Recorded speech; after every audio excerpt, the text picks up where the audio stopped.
All right, guys.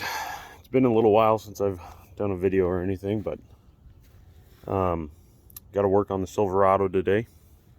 Got an ABS sensor to replace. It's going on the rear axle, by the way. Last time you guys saw this truck, it was kite.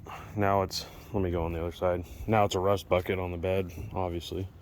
Yeah, it's pretty cool, but I did a McGoy's 4.7 drop on it. I mean, it looks pretty good, I would say. And then I got to put this thing up on jacks. I got to jack the rear axle up and then put it on jack stands. Here eventually I'm going to be getting rid of these wheels, and they'll probably be going on my F-150 right there eventually. I'm not sure yet. I got to get that my F-150 leveled, but let me move these mats real quick. Let's see here. Set them all over my fucking jam-packed garage. But these are the new wheels for the Silverado.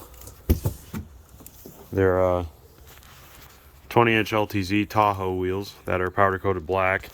They're obviously really dirty, dusty. So they'll get cleaned and put on the truck and so on. But that'll be another video. And then I am 76 millimeter turbo, and then piecing together a kit for this, because I can't really find a good kit to buy as a whole. I mean, on 3, yeah, but I want to do my own kit, piece it together. I'm probably going to use trick turbo manifolds, and then some TSP parts, some motion racework parts, and then do the ECU being a Holley Terminator, and probably buy that directly from Holley. So yeah, let me get this thing up on jack stands and I'll get back to you. So the next thing that I did was get this thing up on jack stands, and then, as you can see, reach up on top of the frame and unplug the ABS sensor. I took the wheel off for easier access, by the way, but yeah, nice drum brakes. I unplugged it, and then I've got a nice little pry tool, if it will even work in here, who knows. Just need to pry this thing out. Bada bing, there we go. And feed it down, maybe. If you can get past this freaking, there we go.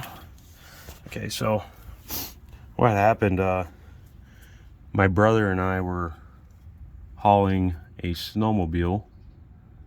I bottomed out and crunched my ABS sensor wire. So it was sitting right here on the bump stop, because obviously it goes up around the frame like so, and then the excess wire was just sitting there like that, bottomed out. I don't have bump stops anymore, obviously, but yeah, it crunched that.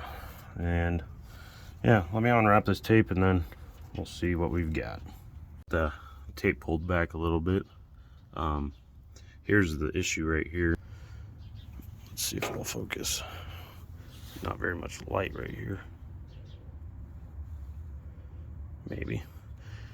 Well, yeah, I can't really show you guys, but like right there in front of my thumbnail, there's an open in the protective coating of the wire, and it's all open wire. So that's my issue, but I'm going to plug the new one in just to make sure the dash lights go away and shit.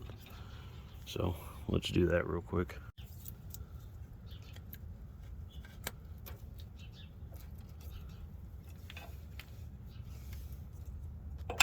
Brand new wire installed. Let's go. Turn the dash on and see if the lights go away. Might have to be driven for a little bit, so let's see here. All right, let's see what the dash lights do. I might have to drive it. I'm not too sure. I don't remember. I've already replaced this sensor once. The first time my exhaust melted it before I had it a whole exhaust system installed, so let's try it.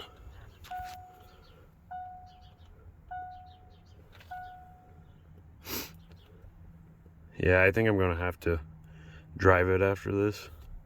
So yeah, finish getting that apart and then put the new one in and so on. Then we'll go drive it. Probably go to a touchless car wash, get this thing washed up because it's been sitting for a little while. Get all the dust and dirt and shit off of it. So I'm not really working exactly under the truck anymore, but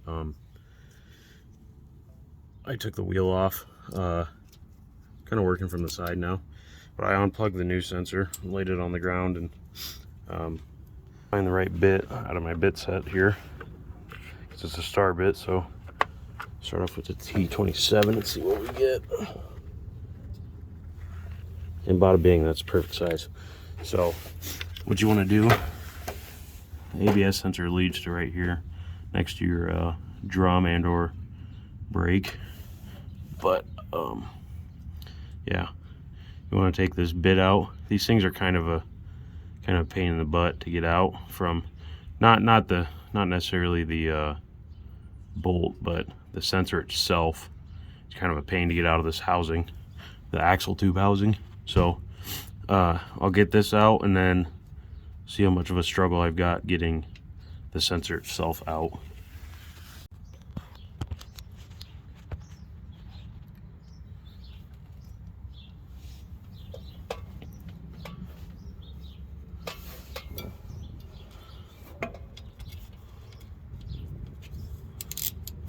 So I already broke it loose. Now I'm just showing you guys.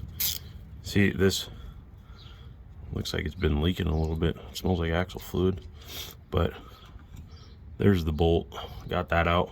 So let's see how much of a pain this is to get the sensor itself out now. Set the bolt down. Pick you guys back up. Okay, let's see here. So grab the sensor, kind of wiggle it, break that stuff out. I might need a screwdriver. Try this little pry tool first.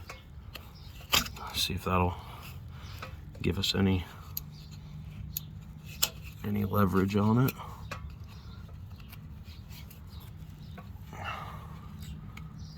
Maybe, maybe not. Yeah, I'll probably end up snapping this tool. Let me go grab a screwdriver. Let's try that. So as you can see, I can't just pull it out. Gotta like kind of pry it. So grab a screwdriver, be back. Went and grabbed a screwdriver. See if we can kind of pry it now outward. Last time I did this, the sensor piece from right here broke halfway off into the housing piece. And it's kind of a bitch to get out, so let's hope that doesn't happen again. Bada bing. It was that easy. There's the sensor itself. All it does, there's a tone ring on the axle shaft in here, and it reads the speed and shit of it.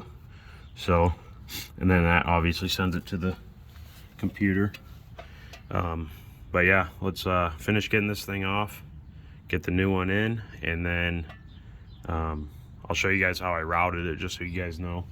And then we'll go give it a spin.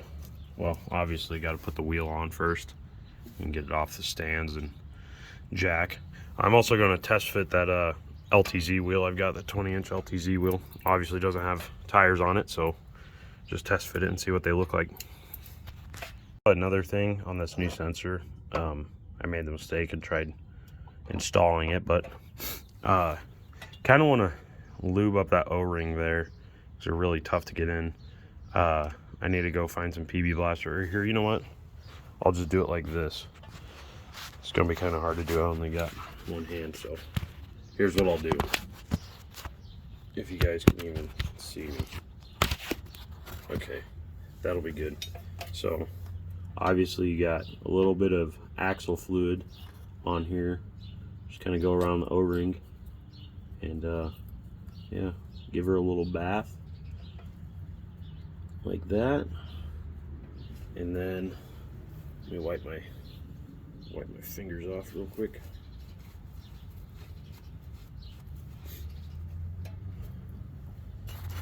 So I got it in by putting a little bit of oil on the O-ring on this. I replaced the bolt, tightened that down.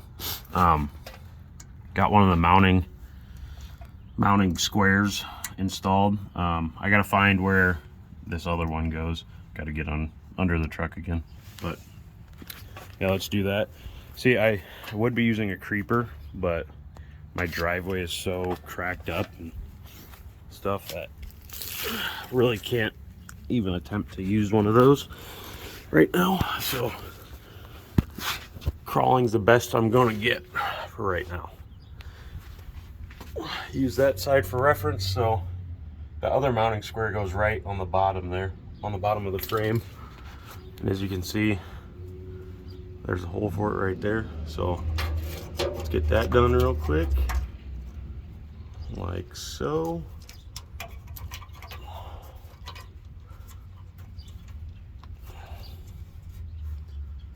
Okay, that's in there. Might have to spin it. I think we're gonna have to spin that, to be honest. So I have the wire. Actually, you know what? Yeah, I think I installed that backwards. Yeah, I definitely installed that backwards. So let me take that back down and then install it the other way. Okay, so I went ahead and fixed that. I turned it around. Then I fed the wire up through here, got the sensor up to the top of the frame, plugged it in, got it mounted into the frame there. There's a hole for this to sit in. And I went ahead and also added 2 zip ties right here just to hold the wire in place to the brake line. I don't have them super tight by any means, but got them tight enough so it won't rub. And I added this one here because this was sitting on the emergency brake line. Just probably gonna rub, so I added that one in.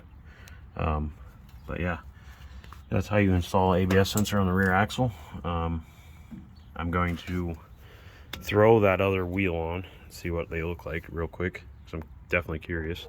So let's do that, and then we'll go take this thing for a spin, see what we've got. So I went ahead and mounted this wheel, and it doesn't look terrible, but minus the fact I have drums in the back, makes it look really weird. Minus the rust, let's just do this. Minus that, it doesn't look bad. Need to get wheels on there though, or tires I mean. These wheels I have on there, they're 275/55 R20, and they look pretty dang good. So I'm probably going to get more street friendly tires instead of using these like all-terrain Pathfinders. And these wheels are also cross drilled for Ford, so they can go right on my F-150 there, which will be cool. Need to get a 2-inch level done on that. My buddy Kevin's gonna do it for me.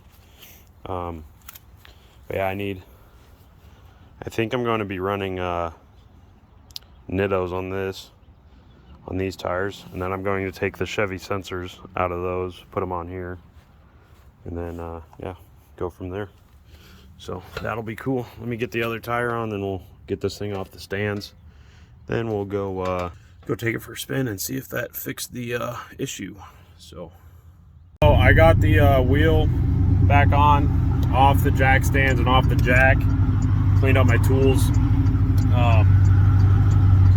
Now I'm going up to the gas station to get a touchless car wash done, but pulled out of my driveway maybe 20 feet. All the codes on the dash turned off. All the ABS, traction control, blah, blah, blah.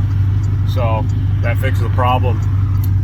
Like and subscribe if you want to see more. I'm going to be posting more once I get all this turbo kit and shit ordered for this thing. So tune in for that. Build don't stop here.